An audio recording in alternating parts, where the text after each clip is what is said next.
ओम शनिदेवाय नमः। शनिवार का दिन मुख्य रूप से शनिदेव का होता है, जो कि एक न्यायप्रिय देवता माने जाते हैं, जिनके न्याय चक्र का सामना भी सभी को करना होता है और जो अच्छे कर्म करते हैं उनको शनिदेव अच्छे फल देते हैं। साथ ही जो अनुचित कर्म करते हैं उनको वे दंड भी देते हैं। शनिदेव सूर्य के पुत्र हैं, जिनकी माँ छाया है। ऐसी मान्यता है कि जो भी शनिदेव के सच्चे दिल से पूजा अर्चना करते हैं, शनिदेव हर हाल में उनकी रक्षा करते हैं। आइए सुनते हैं शनिवार की व्रत कथा। एक समय स्वर्गलोक में इस चीज को लेकर विवाद हो गया कि 9 ग्रहों में सबसे बड़ा कौन है। विवाद इतना बढ़ गया कि युद्ध की स्थिति बनाई। सभी देव इंद्र राज के पास पहुंचे और उनसे पूछा कि आप बताइए कि 9 ग्रहों में सबसे बड़ा कौन से देवता है। देवताओं का प्रश्न सुन इंद्र उलझन में पड़ गए। इंद्र बोले, मैं इस प्रश्न का उत्तर देने में असमर्थ हूँ। हम सभी लोगों को पृथ्वीलोक में उज्जैनी नगरी में राजा विक्रमादित्य के पास चलना चाहिए। देवराज इंद्र सहित सभी ग्रह देवता उज्जैनी नगरी पहुँचे। महल में पहुंचकर जब देवताओं ने उनसे इस प्रश्न का उत्तर पूछा तो राजा विक्रमादित्य भी कुछ देर के लिए परेशान हो उठे, क्योंकि सभी देवता अपने अपने गुणों के कारण महान थे। किसी को भी बड़ा छोटा कहना मतलब अपने लिए परेशानी खड़ा करना था। एकाएक राजा विक्रमादित्य को एक उपाय सूझा और उन्होंने विभिन्न धातुओं स्वर्ण, रजत, कांसा, ताम्र, सीसा, रांगा, जस्ता, अभ्रक व लोहे के 9 आसन बनवाए। धातुओं के गुणों के अनुसार सभी आसनों को एक दूसरे के पीछे रखवाकर उन्होंने देवताओं को अपने अपने सिंहासन पर बैठने को कहा। देवताओं के बैठने के बाद राजा विक्रमादित्य ने कहा, आपका निर्णय तो स्वयं हो गया। जो सबसे पहले सिंहासन पर विराजमान है वही सबसे बड़ा है।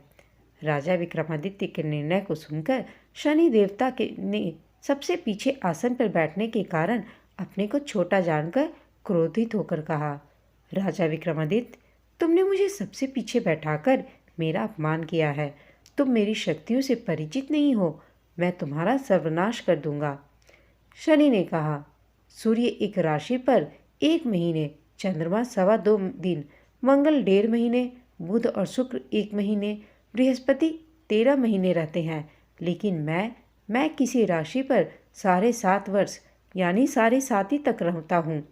बड़े बड़े देवताओं को मैंने प्रकोप से पीड़ित किया है।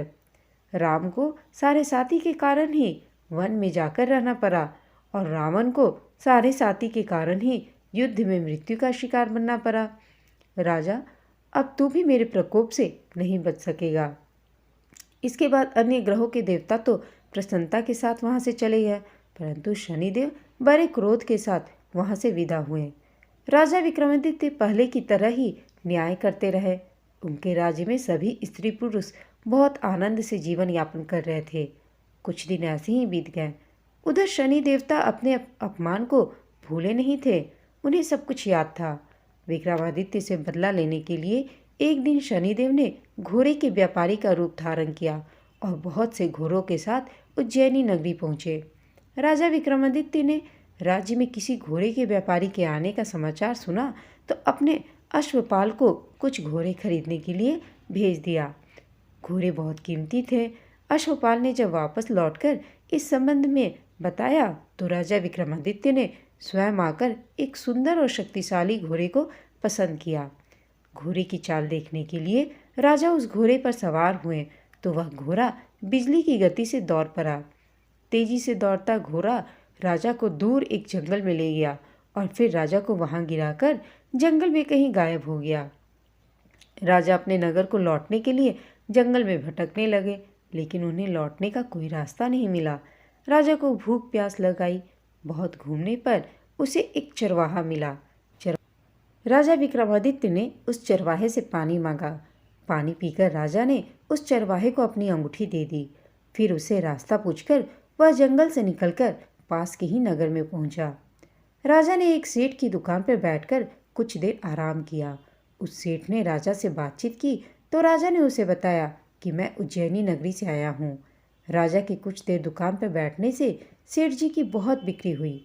सेठ ने राजा को अपने लिए बहुत भाग्यवान समझा और खुश होकर उसे अपने घर भोजन के लिए ले गया। सेठ के घर में सोने का एक हार खूंटी पर लटका हुआ था। राजा को उस कमरे में छोड़कर सेठ कुछ देर के लिए बाहर चला गया। तभी एक आश्चर्यजनक घटना घटी। राजा के देखते देखते सोने के उस हार को खूंटी ने निगल लिया। जब सेठ ने कमरे में लौटकर हार को गायब देखा तो चोरी का संदेह राजा पर ही किया, क्योंकि उस कमरे में राजा ही अकेला बैठा था। सेठ ने अपने नौकरों से कहा कि इस परदेशी को रस्सियों से बांधकर नगर के राजा के पास ले चले। राजा ने विक्रमादित्य से हार के बारे में पूछा तो उसने बताया कि देखते ही देखते खूंटी ने हार को निगल लिया था। इस पर राजा ने क्रोधित होकर चोरी करने के अपराध में विक्रमादित्य के हाथ पांव काटने का आदेश दे दिया। राजा विक्रमादित्य के हाथ पांव काटकर उसे नगर की सड़क पर छोड़ दिया गया। कुछ दिन के बाद एक तेली से उसे उठाकर अपने घर ले गया और उसे अपने कोल्हू पर बैठा दिया। राजा आवाज़ देकर बैलों को हाँकता रहा। इस तरह तेली का बैल चलता रहा और राजा को भोजन मिलता रहा। शनि के प्रकोप की सारे साथी पूरी होने पर वर्षा ऋतु आरंभ हुई। राजा विक्रमादित्य एक रात मेघ मल्हार गा रहा था कि तभी नगर के राजा की लड़की राजकुमारी मोहिनी रथ पर सवार उस तेली के घर के पास से गुजरी। उसने मेघ मल्हार सुना तो उसे बहुत अच्छा लगा और दासी को भेजकर गाने वाले को बुला लाने को कहा। दासी ने लौटकर राजकुमार को अपंग राजा के बारे में जब बताया तब राजकुमारी बहुत ही दुखी हुई। राजकुमारी उसे मेघ मल्हार से बहुत मोहित हुई, अतः उसने सब कुछ जानकर भी अपंग राजा से विवाह करने का निश्चय कर लिया। राजकुमारी ने अपने माता पिता से जब यह बात कही तो वे हैरान रह गए। रानी ने मोहिनी को समझाया, बेटी तेरे भाग्य में तो किसी राजा की रानी होना लिखा है, फिर तू इस अपंग से विवाह करके अपने पांव पर कुल्हाड़ी क्यों मार रही है। राजकुमारी ने अपनी जिद नहीं छोड़ी। अपनी जिद पूरी कराने के लिए उसने भोजन करना छोड़ दिया और प्राण त्याग देने का निश्चय कर लिया। आखिर राजा रानी को विवश होकर अपंग विक्रमादित्य से राजकुमारी का विवाह करना पड़ा। विवाह के बाद राजा विक्रमादित्य और राजकुमारी तेली के घर में ही रहने लगे। उसी रात स्वप्न में शनिदेव ने राजा से कहा, राजा तुमने मेरा प्रकोप देख लिया, मैंने तुम्हें अपने अपमान का दंड दिया है। राजा ने शनिदेव से क्षमा करने को कहा और प्रार्थना की, हे शनिदेव आपने जितना दुख मुझे दिया है अन्य किसी को न देना। शनिदेव ने कुछ सोचकर कहा, राजा मैं तुम्हारी प्रार्थना स्वीकार करता हूँ। जो कोई स्त्री पुरुष मेरी पूजा करेगा, शनिवार को व्रत करके मेरी व्रत कथा सुनेगा, उस पर मेरी अनुकंपा हमेशा बनी रहेगी। प्रातःकाल राजा विक्रमादित्य की नींद खुली तो अपने हाथ पांव देखकर राजा को बहुत खुशी हुई। उसने मन ही मन शनिदेव को प्रणाम किया। राजकुमारी भी राजा के हाथ पांव सही सलामत देखकर आश्चर्य में डूब गई।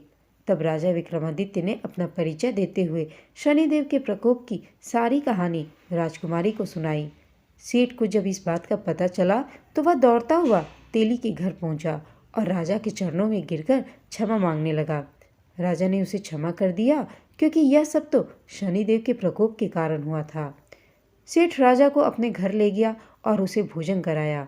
भोजन करते समय वहाँ एक आश्चर्यजनक घटना घटी। सबके देखते देखते उस खूंटी ने हार उगल दिया। सेठ जी ने अपनी बेटी का विवाह भी राजा के साथ कर दिया और बहुत से स्वर्ण आभूषण धन आदि देकर राजा को विदा किया। राजा विक्रमादित्य राजकुमारी मोहिनी और सेठ की बेटी के साथ उज्जैनी नगरी पहुँचे तो नगरवासियों ने हर्ष से उनका स्वागत किया। अगले दिन राजा विक्रमादित्य ने पूरे राज्य में घोषणा कराई कि शनिदेव सब देवों में सर्वश्रेष्ठ हैं। प्रत्येक स्त्री पुरुष शनिवार को उनका व्रत करे और व्रत कथा अवश्य सुने। राजा विक्रमादित्य की घोषणा से शनिदेव बहुत प्रसन्न हुए। शनिवार का व्रत करने और व्रत कथा सुनने के कारण सभी लोगों की मनोकामनाएं शनिदेव की अनुकंपा से पूरी होने लगी। सभी लोग आनंद पूर्वक रहने लगे। जैसे शनिदेव ने राजा विक्रमादित्य पर अपनी कृपा की, वैसे ही सब पर अपनी कृपा बनाए रखें। जय शनिदेव। दोस्तों, आपको यह वीडियो अच्छी लगी हो तो इसे लाइक, शेयर और चैनल को सब्सक्राइब अवश्य कीजिएगा। वीडियो देखने के लिए आप सबका धन्यवाद।